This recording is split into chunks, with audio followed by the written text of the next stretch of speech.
ሽግግር ፍኖተ ካርታ ነው። ይህንን ጥያቄ ወደ አቶ ጀዋር ተመልሰዋለሁ። አቶ ጀዋርም ያው ቀጥታ በቀጥታ አንዳንዶቹም አስተያየቶቹም ላይ አስተያየቱን የሰጠ ይሄኛውን ጥያቄ ወደ አንተ መራለሁ።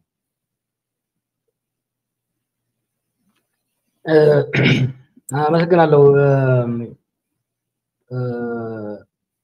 አንተ ከሰጠው ሞገስ ከሰጠው አስተያየት ልነሳ። ጥሩ ነገር ነው ያልከው። በኢትዮጵያ ውስጥ በውይይት በድርድር በንግግር የማይፈታ ምንም ጉዳይ የለም። እኔ ኮምፓራቲቭ ፖለቲክስ ተማሪ ነኝ። ብዙ በግጭት ቆዩ ግጭቶች ያሉ ግጭት የወጡ ሀገራትና አጥንቻለሁ። አሁንም ብዙ ጊዜ ትራቭል አደርጋለሁ። እኛ ሀገር ያለው ልዩነት ያው ውስጡ ስላለን ገዝፎ ይታየናል እንጂ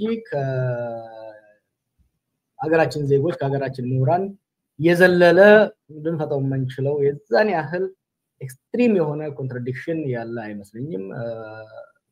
ችግሩ ነገሮች ተካረው የቀጠሉት መድረክ ዜጎችን የፖለቲካ ሊቃንን የፖለቲካ ኢንተረስቶችን ለማደራደር የሚችል በተለይ ሆሪዞንታል የሆነ ድርድር እና ንግግር ውይይት ለማድረግ የሚያስችል የፖለቲካ ምህዳር አለመኖሩ በተለይ ደግሞ በስልጣን ላይ የሚመጡት ኃይሎች እንዲህ አይነት ድርድር እንዳይኖር ንግግር ውይይት እንዳይኖር አክቲቭሊ ስለሚሰሩ ነው እንጂ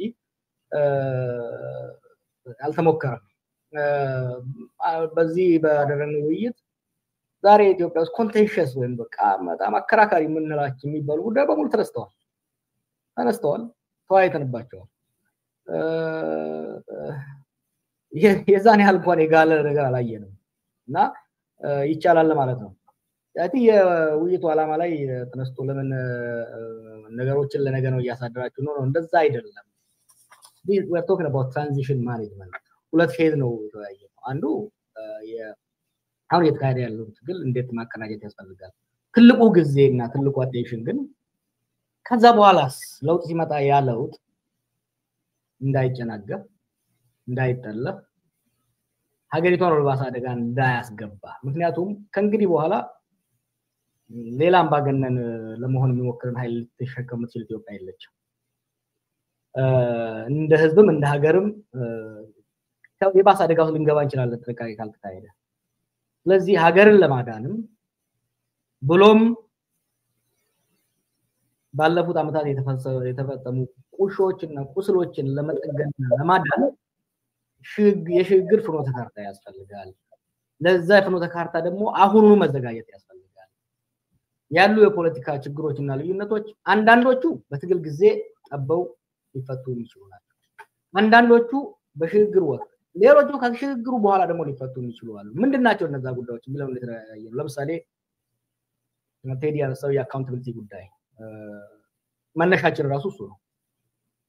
ኢትዮጵያ ውስጥ በቃልም ሆነ በተግባር ለተፈጸሙ ወይም ተፈጸሙ የሚባሉ ማንኛውም ችግሮችና ጉዳቶች አካውንታቢሊቲ ግዴታ ነው። አካውንታቢሊቲ ካሌለ በስተቀር ወደ ዲሞክራሲ ወደ ሰላም መሸጋገር አንችልም። አሁን በዚህ ላይ ተስማምተናል። ማናችንም ደግሞ ለዛ አካውንታቢሊቲ ሜካኒዝም ሰብሚት ማድረግ አለብን የሚለውን አስቀምጠናል። ያ ደግሞ በሽግግሩ ገለልተኛ የሆነ አካል ተቋቁሞ ያ ገለልተኛ አካል በሚከተለው ሜካኒዝም ሪዞልቭ ይደረጋል። ሌሎች ነው ህገ መንግስት ጋር ተያይዞ የሚነሱ ጉዳዮች ከልማት ክፍል ጋር ከሌሎች ጋር ተያይዞ የሚነሱ ከሀገር ሴኩሪቲ ሴክተር ሪፎርም ጋር ተናስተው የሚነሱ ጉዳዮች በሙሉ በቅደም ተከተል የሚፈቱ ይሆናል። ምን አይነት ጉዳዮች ናቸው ቅድሚያ ሊሰጣቸው ይገባል?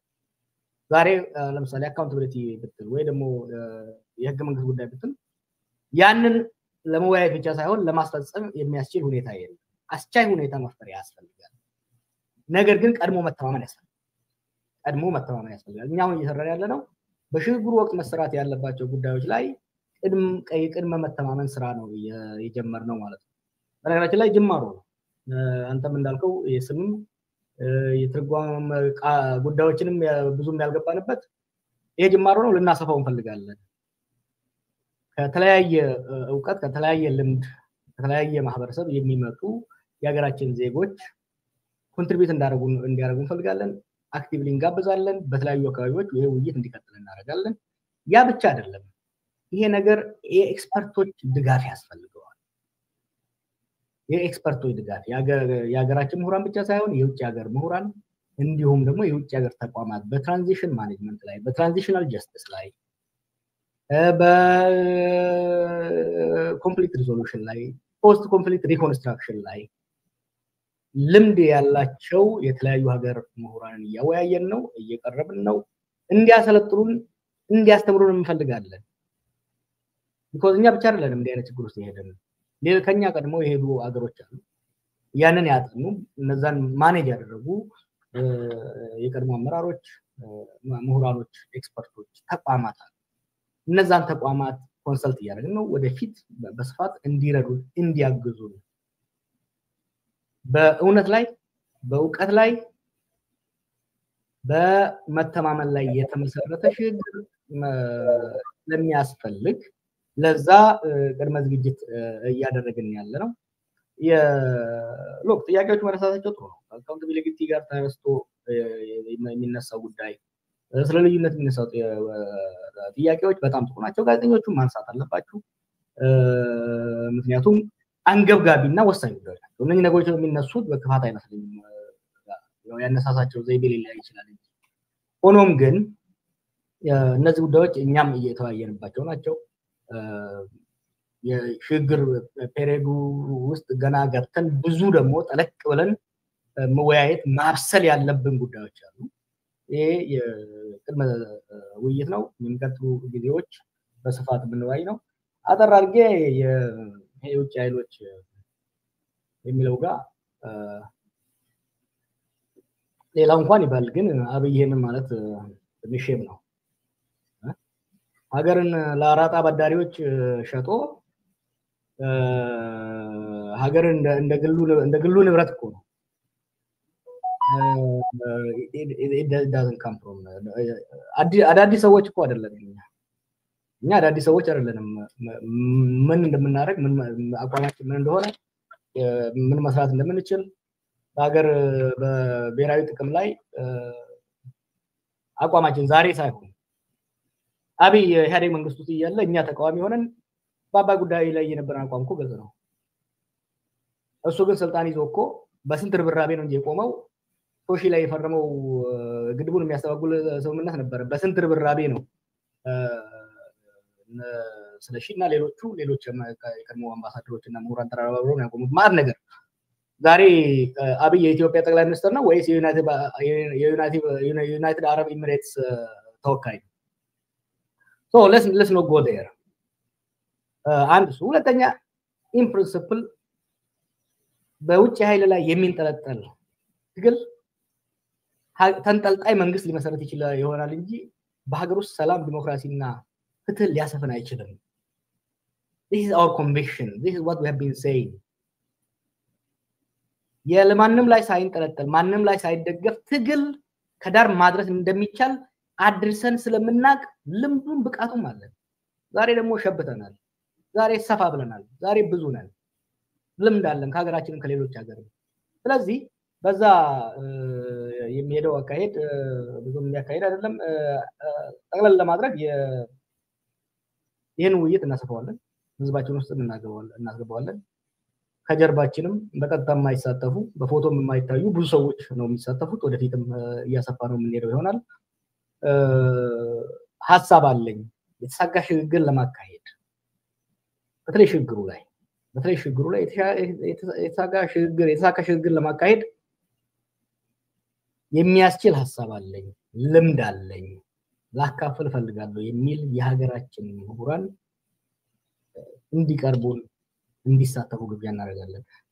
ምን ነው እንደው ኢትዮጵያ ሰው አጣ ነው እንዴ ወይስ ሪሶርስ አጣ ነው? እኛ ሀገር ዜጎች እነዚህ ሰዎች አንድ ላይ ለማምጣት የውጭ ኃይል የሚያስፈልግበት ምክንያት የለም።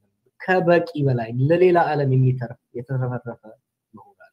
ስለዚህ ኑ እንሳተፍ፣ ሀገራችንን ከማፍረስ እንታደግ። ህዝባችን የተጠማውን ለረጅም ጊዜ ሲታገልበት የነበረውን ፍትህ፣ ዲሞክራሲ እና እኩልነት የሰፈነበት ስርዓት መመስረት እንወያይ እላለሁ።